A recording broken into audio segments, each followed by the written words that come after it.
दीपिका जी राजस्थान से।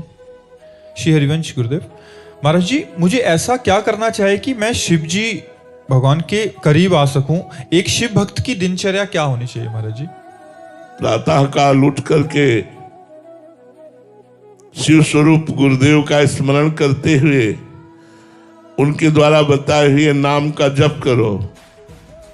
फिर स्नान आदि करके, भगवान शंकर तो बहुत कृपालु हैं, उनके जैसा कृपालु भगवान तो मिलना मुश्किल है। एक चुल्लू जल, धतूरे का फल, अकौड़ा का फूल, बेल की पत्ती, जो कोई त्रिभुवन में देवता नहीं स्वीकार कर सकता, त्रिभुवन में कोई नहीं स्वीकार कर सकता, वो भगवान शंकर की पूजा की सामग्री।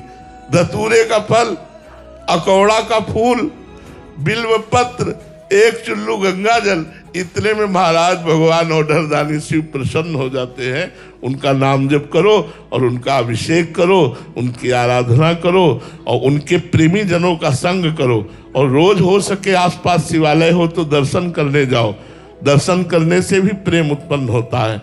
और कभी कभी समय मिले तो 12 ज्योतिर्लिंग हैं अपने भगवान शिव के। सौराष्ट्र सोमनाथम च श्रीशैले मल्लिकार्जुनम उज्जैन्याम महाकाल ओंकार ममलेश्वरम परल्याम वैद्यनाथम च डाकिन्याम भीमशंकरम सेतुबंधे तु रामेशम नागेशम दारुकावने वाराणस्याम च विश्वेशम त्र्यंबकम गौतमी तटे हिमालय तु केदारम घुस्मेशम च शिवालय एतानि ज्योतिर्लिंगानि सायं प्रातः पठेन नरा सप्तजन्म कृतं पापम स्मरणेन विनश्यति। अगर 12 ज्योतिर्लिंग का रोज स्मरण किया जाए तो सैकड़ों जन्मों के पाप नष्ट हो जाते हैं। अगर कहीं दर्शन और अभिषेक किया जाए तो क्या कहना, अपने पास तो विश्वनाथ जी बहुत नजदीक हैं, काशीपुरी चला जाए, कभी विश्वनाथ जी के दर्शन करे, गंगा जल चढ़ावे, बैठकर उनसे प्रार्थना करे। वो तो आशुतोष से बहुत जल्दी प्रसन्न हो जाने वाले देवता है। जपे क्या महाराज जी?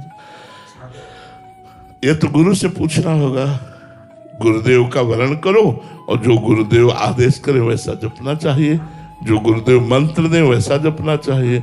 अभी मंत्र आदि कोई सभा में उच्चारण करने का तो विषय है नहीं कि हम गुरु मंत्र बोले कि शिव उपासक ये जपे, राम उपासक ये जपे। शिव उपासना करनी है तो शैव दंडी सन्यासी, जो शैव उपासना से युक्त सन्यासी, उनका आश्रय लो और उनसे मंत्र लो, उनकी उपासना पद्धति से चलो तो भगवान शिव की कृपा प्राप्त हो जाएगी। शोभा निधि शरण जी बरसाना से।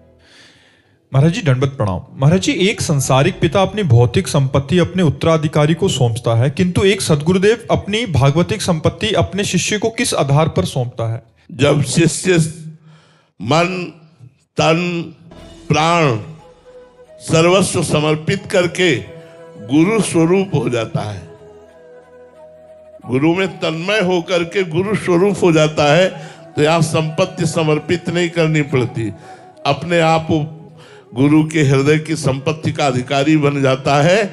जिसने तन मन प्राण गुरु को समर्पित करके उनकी सेवा में गुरु का चिंतन करते करते तद्भाव भाविता हो गया, तन्मयाहा हो गया, गुरु में तन्मय हो गया, तो गुरु स्वरूप हो जाता है। जैसे भृंगी नाम का कीड़ा दूसरे जाति के कीड़े को मिट्टी के घरौंदे में बंद करके और अपना डंक मारकर उसको चिंतन कराता है, तो बिना शरीर छोड़े दूसरी जात का कीड़ा भृंगी कीड़ा बन जाता है। ऐसे ही जो तन मन प्राण समर्पित करके गुरु वचनों का पालन करता है वो बिना शरीर छोड़े गुरु स्वरूप हो जाता है। जो गुरु के हृदय की स्थिति वही शिष्य के हृदय में आ जाती है, पर तन मन प्राण सर्वस्व समर्पित होना चाहिए। अगर समर्पित नहीं है तो फिर वो रंग नहीं आएगा। ये कोई लौकिक संपत्ति नहीं है, गुरु देना भी चाहे तो नहीं दे पाएगा, वो तभी दे पाएगा जब उसका अहंकार समर्पित हो चुका है। तन मन प्राण धन सर्वस्व सर्वस्व समर्पित, तभी बात बनती है। गुरु के चरणों में अपार प्रेम हो जाए। एक बार दिल्ली में अमीर खुसरू जी के गुरु जी पधारे थे, तो एक गरीब ब्राह्मण ने सुना बाबा सिद्ध हैं, तो उन्होंने सोचा उनके पास धनी मानी लोग आते रहते हैं, हमारा काम बन जाएगा। बाबा के पास गए, दंडवत किया और बाबा से कहा, बाबा बेटी का ब्याह है, अगर कुछ सहयोग बन जाता आपके धनियों से तो और बाबा निरपेक्ष थे, उनको किसी से मतलब नहीं था। तो उन्होंने टालने के लिए कहा परसों आना। वो ब्राह्मण फिर पहुंच गया परसों। बाबा आपने कहा था परसों आना, वो बेटी का ब्याह है, धन चाहिए।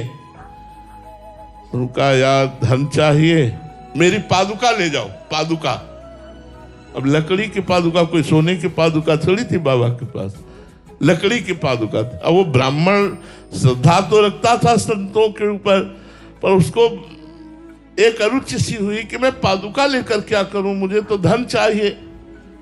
पर बाबा ने कहा है तो पादुका तो सर पे रख ली और उदास होकर घर की तरफ चल दिया। रास्ते में अमीर खुसरो जी आ रहे थे, वो अपने गुरु के अनन्य भक्त थे। उन्होंने अपने सेवकों से कहा मेरे गुरु की, मेरे साहब की कोई वस्तु है आसपास, मेरा मन आनंदित हो रहा है, मुझे ऐसा लग रहा है मेरे गुरुदेव की कोई वस्तु है। इतने में वो ब्राह्मण नजदीक सर पे पादुका रखे तो उनको आभास हुआ और कहा है भाई कहां से आ रहे हो? तो उनका बाबा के पास गए थे। किस लिए? धन चाहिए। दिया? हाँ, ये पादुका दी मुझे। पादुका नहीं, मुझे धन चाहिए था। बोले पादुका मुझे दे दो, ये 13 ऊंटों में असरफियां लदी है, ये तुम ले जाओ। अरे वो तो माला माल हो गया, 13 ऊंटों में असरफियां लदी हुई थी, बड़े धनी थे अमीर खुसरो जी।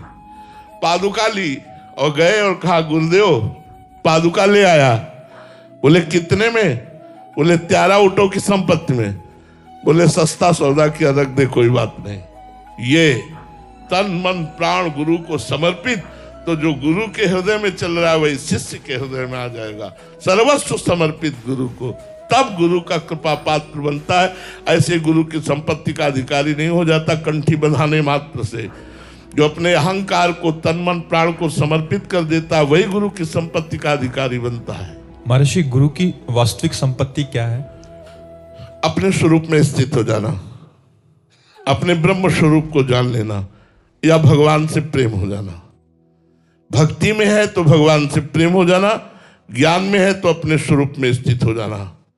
स्वात्माराम स्थिति,